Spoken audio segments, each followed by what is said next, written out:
जय शिवराय मित्रांनो. आपण मागे व्हिडिओत पाहिलं की व्यवसाय चालवत असताना कोणत्या गोष्टी महत्त्वाच्या आहेत. त्यातले काय आहेत? प्रामाणिक कष्ट, स्वच्छता आणि सर्व्हिस, ह्या गोष्टी. आता आपण आपल्या डेअरी व्यवसायाबद्दल थोडी माहिती घेऊया. मित्रांनो, मी एक मागील 2 महिन्यापासून इंस्टाग्रामला, यूट्यूबला व्हिडिओ टाकत आहे. त्याला प्रतिसादही खूप छान येत आहे आणि त्यातनं भरपूर नवीन नवीन लोकांची माझ्या चर्चा होत आहे. पण चर्चा करत असताना एक गोष्ट लक्षात यायला लागली की ज्यांनी जिथनं ट्रेनिंग घेतली होती किंवा ज्यांच्याकडनं मार्गदर्शन घेतलं होतं, त्यात भरपूर जणाला थोडी अडचण येत आहे. अडचण कशा प्रकारे येत आहे की आता समजा आता माझी जर प्रोडक्शनची कॅपॅसिटी 200 लिटर, 300 लिटर किंवा 500 लिटर असेल, तर मला मशिनरी ही त्याच हिशोबाने पाहिजे. याने काय होईल की माझी कॉस्ट कटिंग होईल. माझं जर प्रोडक्शन 300-400 लिटर असेल आणि मी जर 1500, 2000, 5000 लिटर प्रोडक्शन वा कॅपॅसिटीच्या हिशोबाने विचार करून जर मशिनरी घेत असेल, हे चुकीचं आहे. किंवा सांगणाऱ्याने ते सांगू नये. आता भरपूर जणांना फोनवर चर्चा करत असताना एक गोष्ट लक्षात आली. त्यांना असं सांगण्यात आलं की जर तुम्हाला दही किंवा दही निगडीत काही पदार्थ करायचे असतील, जसे की लस्सी, श्रीखंड, तर ह्यासाठी तुम्हाला इन्क्युबेशन रूम किंवा कल्चर रूम किंवा दह्यासाठी जी रूम असते प्लस 45 डिग्रीची, ही असणं अत्यंत आवश्यक आहे. आता तुम्ही मला एक गोष्ट सांगा, जर माझं प्रोडक्शनच ही 200 किंवा 300 किंवा 500 लिटरचं असेल, तर मला ही रूम काय करायची? याला पर्याय काय आहे? तर याला भरपूर पर्याय आहेत. आतापर्यंत आमच्याकडे ती रूम नाही. आम्ही जसं दही लावत नव्हतो का आतापर्यंत लावत होतो.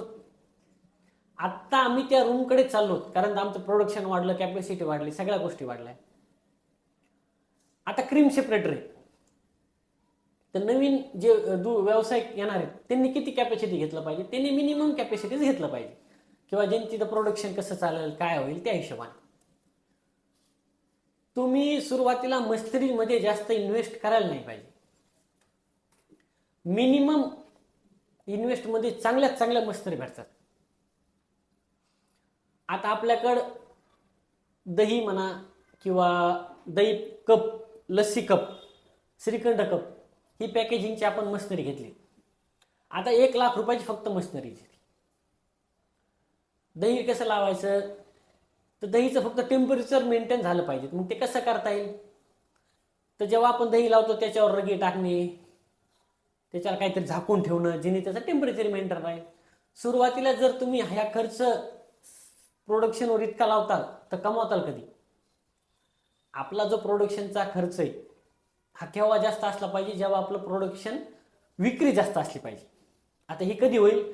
जेव्हा तुम्ही तुमचा डेअरी व्यवसाय मिनिमम 3 वर्षे 4 वर्षे चालवताल, त्याच्यानंतर तुम्हाला लक्षात येईल की तुमची किती विक्री होऊ शकते. म्हणजे सुरुवातीलाच डेअरी म्हणजे उद्घाटनालाच तुम्ही मोठ्या मोठ्या मशिनरी घेणं टाळा. तुम्ही काय करता? कोणाला विचारित नाही, कोणाला फोन करत नाहीत, कोणाचा सल्ला घेत नाहीत. ही चुकी तुमचीही नसती. ही चुकी कशाची असती? तर तुमच्या अंगाचे वारं शिरले व्यवसाय करायचं, त्या वाऱ्याची असते. तो उत्साह एवढा असतो की माणसाला व्यवसायात टाकायचंच पडलेला असतं. त्याला त्या व्यवसायाशिवाय दुसरं काही दिसत नाही. भले मग त्या गोष्टीला तो किती किंमत मोजायला तयार असतो. मग अशा टायमातच तुमची फसवणूक होती. तर ती कशी होती की जी मशिनरी तुम्हाला 50,000 मिळायला पाहिजे, ती मशिनरी तुम्हाला 80,000, 90,000 मिळते. आता मी एक माझं उदाहरण सांगतो. पांढरा खवा आणि ब्राऊन खवा कसा करतात हे मला मी डेअरी टाकल्यावर पण माहित नव्हतं. कारण आज तुम्ही ज्या पोझिशनला, मी त्याच पोझिशनला डेअरी टाकली होती. कोणता विचार नाही, काय नाही, फक्त मला डेअरी टाकायची होती. मग मला प्रत्येक गोष्टीची किंमत मोजावी लागली, नुकसान सहन करू. आता हे 2 खवे जे तुम्हाला सांगितले, व्हाईट आणि ब्राऊन, हे मला कसे माहीत झालेत, हे कसे करतात म्हणून? कुठे ट्रेनिंग घेतली का आधी? नाही. मला एक सवय, कोणी फोन उचलू ना उचलू, मी वारंवार फोन लावणार, बोलणार. त्याच्यातून मला ती गोष्ट माहीत झाली की ह्या दोन खव्यातला फरक काय आहे, ते खवा कसा करतात. त्याच्याने आपण, जर तुम्हाला व्यवसायात खरंच प्रामाणिक इच्छा असेल यायची, तर तुम्ही वारंवार फोन केले पाहिजे, लहानपणा घेतला पाहिजे. जर व्यवसाय वाढायचा असेल तर काही गोष्टीत लहानपणा हा योग्य असतो. आणि आपलं दुकान कुठं असलं पाहिजे, दुकान टाकायचं म्हणून कोणते लोकेशन हे घ्यायचं का. आपण मागे एका व्हिडिओ सांगितलं की दुकान टाकताना लोकेशन योग्यच असलं पाहिजे, वर्दळ जास्त असली पाहिजे. ही गोष्ट तुम्ही लक्षात घ्या. आणि तुम्हाला जो काय विचार करायचा आहे किंवा जो काय हिशोब लावायचा की दुकान किती चलेल, काय चलेल, कसं होईल, हा कागदावर नका लावू, वास्तविक बघा, पूर्ण विचार करा, प्लसचा करा, मायनसचा करा. तुम्ही जास्तीत जास्त किती दूध विकू शकता किंवा किती प्रोडक्शन होऊ शकतं, तुमची विक्री किती होऊ शकते हे बघा. आणि कमीत कमी किती होऊ शकतं याच्यावरही फोकस द्या. जास्त झालं तर काहीच अडचण नाही, पण कमी झालं तर खूप अडचणी. मग या अडचणीवर मात कशी करता येईल याच्या आधी तुम्हाला हा विचार करता येईल की कमीत कमी जर आपला सेल झाला त्याच्यावर आपण काय उपाय केले पाहिजे, याला काय करून पाहिलं पाहिजे, याचे एक नियोजन करा. जर तुमचं दूध तुम्ही डेअरी टाकली, तुम्हाला रिस्पॉन्स चांगला भेटला, दूध चांगलं कटलं, प्रोडक्शन चांगलं कटलं, तर तुम्हाला काही विचार करण्याची आवश्यकता नाही किंवा तुम्ही मग सक्सेसला जाणारच आहात. पण जर तुम्ही लॉसमध्ये आलात तर, जर तुम्ही जे गणित ठरवलं ते नाही मॅच झाले तर, मग याच्यासाठी आपल्याकडे एक प्लॅन बी जो म्हणतात, जे आपण महाराजाकडून शिकलो की एक साथ टोळी नाही पाठवायची किंवा एक साथ लढाईला सगळे मावळे सोबत नाही पाठवायचे, मागं मावळे असलीच पाहिजे. हेच आपल्या व्यवसायातलं एक सक्सेस होण्याचं आपल्याला महाराजांनी दिलेलं म्हणा एक देण. आता याच्यात काय करता येईल, तुम्ही एक गोष्ट घ्या.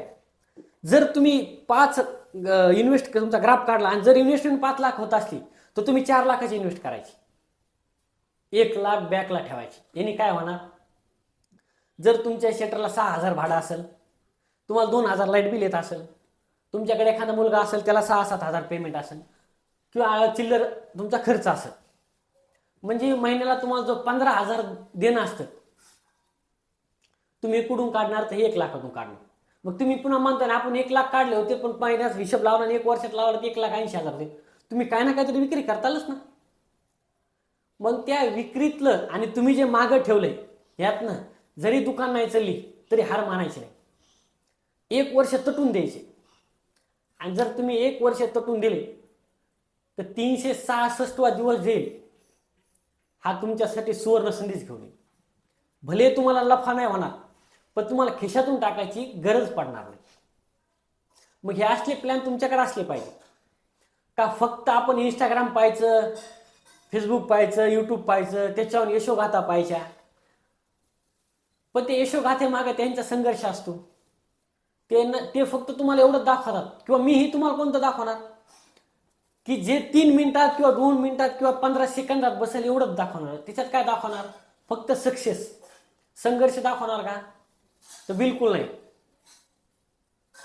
आता आमच्या दुकानाचा एक नियम आहे, दुकान सकाळी 7ला म्हणजे 7ला आमचं दुकान सुरू होतं आणि रात्री 10 किंवा 11 सीझन मध्ये चालू असतं. भले मी नाही आलो तर वडील येतात, वडील नाही आले बंधू येतात, पण आमचं दुकान कधीच असं बे टाइम उघडत नाही. तुम्ही ही गोष्ट लक्षात घ्या की जर तुम्हाला तुमच्या एरियात सक्सेस होत असेल तर सर्वात आधी तुमच्या एरियातलं उघडणारं दुकान हे तुमचंच असलं पाहिजे. यांनी तुम्हाला रेट ऑफ सक्सेस हा जास्तीत जास्त मिळतो. आपलं मेन मुद्दा काय होतो तर आपल्या मुलांची एक मानसिकता झालेली, विचार न करता व्यवसाय टाकणे आणि व्यवसाय टाकल्यावर दुसऱ्यालाच नाव ठेवणे. ह्या पलीकडे आपल्या मुलं काही करत नाही. फलाण्या जातीचे लोक आपल्याला पुढे जाऊन देत नाही किंवा हे असं करून देत नाही, यांनी व्यवसाय असं त्यांचीच वचक आहे, ही आपली मानसिकता झाली. परंतु तो येऊन आपला व्यवसाय अडवणार नसतात, ते व्यवसाय त्यांचा करणार असतात, आपण आपला करायचा असतो. आपण आपल्या व्यवसायाला वेळ द्यायचा, याने आपला व्यवसाय 100% ग्रोथच्या रेटने जाईल. मित्रांनो, कोणालाही काही अडचण असली किंवा व्यवसाय टाकताना काही अडचणी यायल्यात किंवा काही प्रश्न असतील तर त्यांनी बिनधास्त मला विचारावं. त्याच्यात कसलाही लहानपणा नाही. एखाद्या वेळेस तुमचा कॉल उचलला नाही झाला तर मी कॉल बॅक 100% तुम्हाला करणार, किंवा तुम्ही मला एक व्हॉट्सअपला मेसेज टाकून द्या. तुमचे जे काय प्रश्न असतील त्याला प्रत्येकाला मी रिप्लाय देईल. फक्त वेळेचं काही होऊ शकतं मागं पुढे रिप्लाय यायला किंवा कॉल उचलायला, त्याच्याबद्दल सर्वांची मी क्षमा मागतो. जय शिवराय, धन्यवाद.